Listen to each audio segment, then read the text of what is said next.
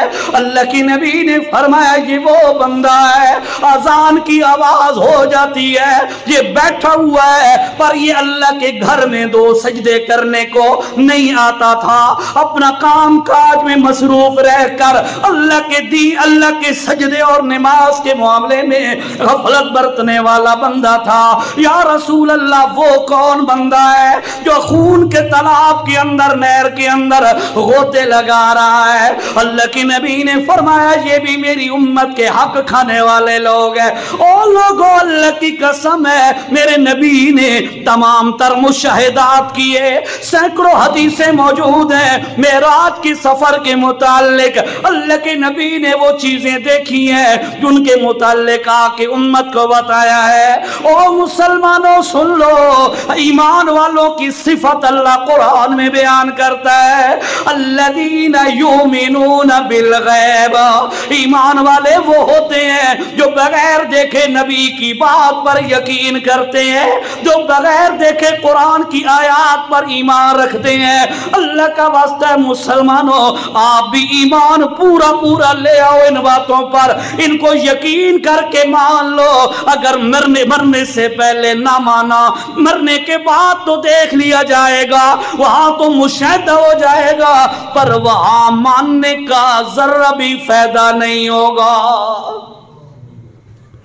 یہ وہ حرام کام ہیں جو ہمارے معاشرے سوسائٹی میں چل رہے ہیں۔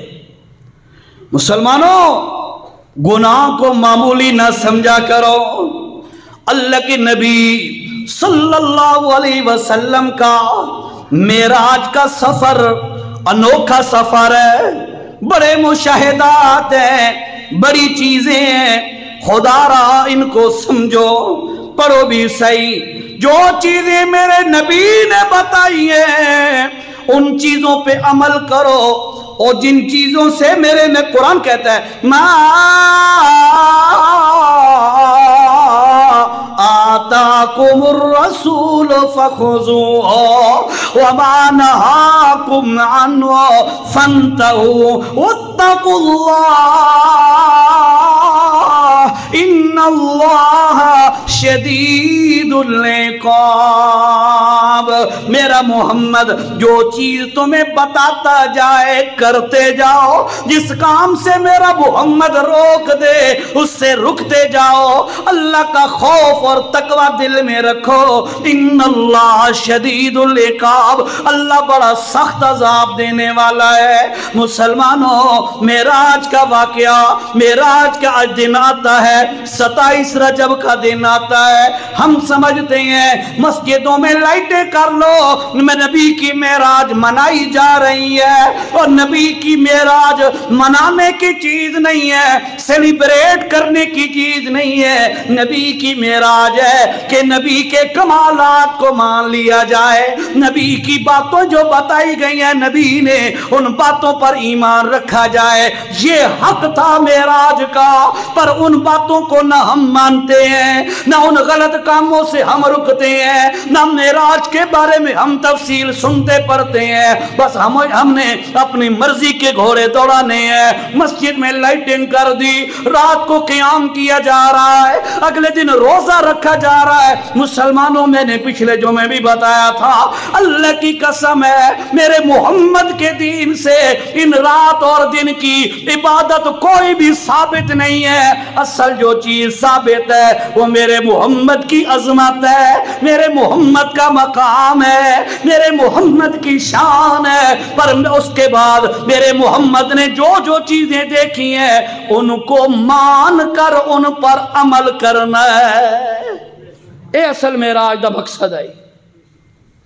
اساں دو اکھے جی 12 رکعتاں ایک سلام نال پڑھنیاں نے اس رات وچ، لاؤ بھائی 12 رکعتاں ایک سلام نال، سارا دین تا آدھے بے 2 رکھتا ایک سلام نال پڑھ سکتے ہو، 3 پڑھ سکتے ہو وطر تے فرض مغرب والے، یا 4 پڑھ سکتے ہو. اتلا کم تو میں سمجھ نہیں آیا بے مولویوں کتوں کھڑا ہے. اللہ ہدایت دے. اصل کام کی طرف نہیں آئیں گے لوگ. باجیرہ سوکھا سوکھا کام ہوئے وہ کرو، حرام تو نہیں بچ دے، غلط کام تو نہیں رک دے. نبی دی عظمت اور شان اور مرتبے دے پورے پورے منن والے نہیں، لیکن سوکھے سوکھے کام اسا کر لیں دے. اب سوکھا کام ہے. اچھا اے ذرا جنت والے پاسے پھر کتنے ٹائم ہی کوئی نہیں. اللہ کے نبی صلی اللہ علیہ وسلم نے فرمایا معراج والی رات مجھے جنت کی بھی سیر کرائی گئی، مشاہدہ کرایا گیا. جنت میں نے کیا کیا چیزیں دیکھی ہیں، بہت سارا تذکرہ ہے. میرے پاس 2 چند منٹ ہیں، اس میں جو چند باتیں سمیٹ سکوں گا وہی بیان کرتا ہوں آپ کے سامنے. اللہ کے نبی علیہ السلام نے فرمایا جنت، اس کے اندر میں نے ایک محل دیکھا، جس طرح بادل ہوتا ہے اوپر اور چاند ہوتا ہے اوپر بلند، اسی طرح دور میں نے ایک محل دیکھا. تو میں نے پوچھا یہ کس کا محل ہے؟ اللہ کے نبی کو بتایا گیا یا رسول اللہ یہ آپ کا محل ہے. کہندا نبی سونے دا. اللہ کے نبی نے فرمایا میں نے کہا میرا جو ہے مجھے ذرا جانے دو اندر. کیا کرنے دو؟ داخل ہونے دو اپنا جو محل ہے. اللہ کے نبی سے عرض کی کہ یا رسول اللہ انہو قد بقی لک عمرک، یا رسول اللہ ابھی آپ کی زندگی کے چند سال باقی ہیں. جب وہ پورے ہوں گے، پورے ہونے کے بعد اللہ تعالیٰ آپ کی روح مبارک کو اسی جنت کے محل میں پہنچا دے گا. تو ایمان ہے نا؟ عجیب بات ہے. ابا فوت ہو، اماں فوت ہو، بھائی فوت ہو، کوئی محلے کا فوت ہو، اساں دیاں پکا جنتی ہے. آدھے آنا ہے پکا جنتی ہے. تے نبی پاک صلی اللہ علیہ وسلم کا نمبر آ جائے، ہم کہتے نہیں جی نے جنت میں نہیں، اسی قبر میں ہے. ایڈی زیادتی، ایڈا ظلم نہ سمجھے. مسئلہ شریعت کا مسئلہ کیا ہے؟ کوئی بندہ، توجہ کرو ذرا، توجہ سب کی ہے نا، کوئی بھی بندہ قیامت سے پہلے جسم اور روح دونوں کے ساتھ اکٹھا جنت میں نہیں جا سکتا. قیامت تو پہلے جسم تے روح اکٹھی بندہ انجار چوی کے جنت چ لگا جائے نہیں ہوندا. انج قانون کیا ہے؟ جو لوگ نیک ہوتے ہیں ان کو اللہ تعالیٰ ان کی روحوں کو جنت میں پہنچا دیتا ہے. ان کے جسم جو ہوتے ہیں دنیاوی قبر میں ہوتے ہیں.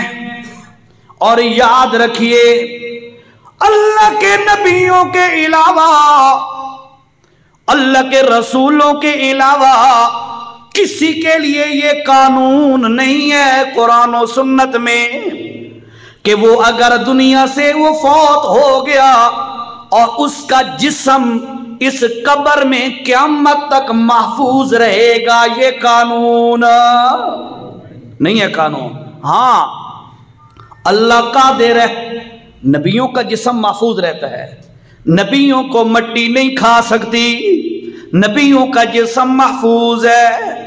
اور اس کے بعد صحابہ ہیں، شہداء ہیں، باقی امت کے نیک لوگ ہیں. ان کے فوت ہونے کے بعد ان کی روح اللہ کی مشیت کے ساتھ جنت میں، اور ان کے جسم دنیاوی قبر میں. اللہ چاہے کسی کا جسم محفوظ کر دے، ہمارا ایمان ہے. کیا سمجھنی ذرا؟ اللہ کسی کا جسم محفوظ رکھ دے، ہمارا ایمان ہے. لیکن قانون یہ نہیں ہے، ضروری یہ نہیں ہے کہ اس کا جسم ضرور محفوظ رہے گا نبیوں کے علاوہ۔ ہاں، جو بندہ بھی فوت مسلمان ہوتا ہے ایمان والا، اس کی روح کو اللہ تعالیٰ جنت میں پہنچا دیتا ہے۔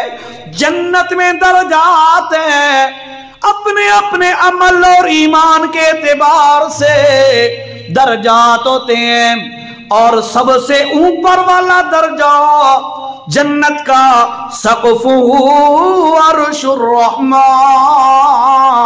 وہ جنت جس کا چھت اللہ کا عرش ہے، جنت الفردوس۔ میرے نبی نے فرمایا، اور لوگوں توجہ کرنا ذرا، ایک بات درمیان میں آ گئی تو کر ہی دوں، فائدہ ہو جائے گا۔ اللہ کے نبی نے فرمایا، لوگوں اللہ کول جدوں دعا منگی کرو تا دعا منگ دے وقت اللہ نو اللہ دا واسطہ نہ دتا کرو، اللہ تیری ذات دا تینوں واسطہ ہے انج نہ کھیا کرو۔ جے تسا واسطہ دیونا بھی ہے تا ہکے موقع تے آکھیا کرو۔ بڑی عجیب حدیث ہے، توجہ، میری بات نہیں ہے، پیغمبر کریم علیہ السلام کی بات ہے۔ آپ یہ نہ کہنا یار عزیر شاہ نے نیا مسئلہ کر دیا، نہ، حوالہ دینے کو تیار ہوں۔ نبی دی گلے تسا نہیں سنی تا میرا قصور کوئی نہیں۔ اللہ کے نبی نے فرمایا، اللہ کی عدالت میں دعا کیا کرو، اللہ کا واسطہ نہ دیا کرو، اگر واسطہ دینا بھی ہو تو ایک ہی موقع پہ دیا کرو۔ یا رسول اللہ کون سا موقع؟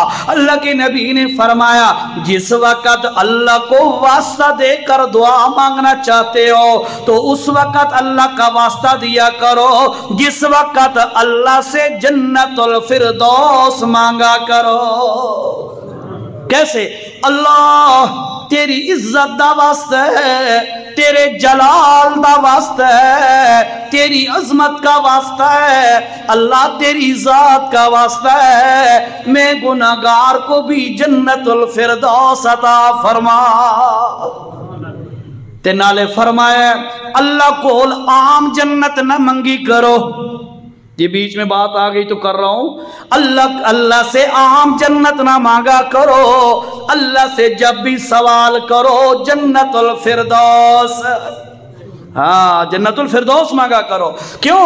یہ ساری جنتوں سے اعلیٰ جنت ہے، سب سے اوپر والی جنت ہے۔ میرے نبی نے فرمایا، سقف عرش الرحمن، کہ اللہ کا عرش اس جنت کا چھت ہے، جنت الفردوس کا۔ کتنا اللہ کا قرب ہوگا، اللہ عرش دیتے بندہ نال تلے، اللہ کا قرب، اللہ کول اے منگیا کرو۔ خیر، فرمایا اللہ کے نبی علیہ السلام نے فرمایا کہ وہ جو میں نے دیکھا محل میرا تھا، میں نے اجازت مانگی کہ داخل ہو جاؤں، بتایا انہو قد بقی لک عمر، آپ کی ابھی عمر باقی ہے، زندگی باقی ہے، وہ پوری ہو جائے گی تو آپ کو جنت میں داخل کر دیا جائے گا۔ ہمارا ایمان ہے، توجہ کرنا ذرا، ہمارا ایمان ہے اللہ کے پاک پیغمبر صلی اللہ علیہ وسلم سن 11 ہجری میں 12 ربیع الاول کو تقریباً ظہر کے قریب کے وقت میں فوت ہوئے۔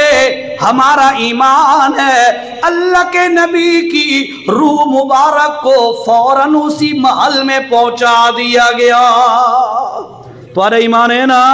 ہاں، باقی رہا مسئلہ، اللہ کے نبی علیہ السلام کو اللہ نے فوت ہونے کے بعد ایک زندگی عطا فرمائی ہے، وہ برزخی زندگی ہے۔ کیری زندگی ہے؟ برزخی زندگی ہے، دنیاوی زندگی نہیں، دنیا کی سی زندگی نہیں، برزخی زندگی ہے۔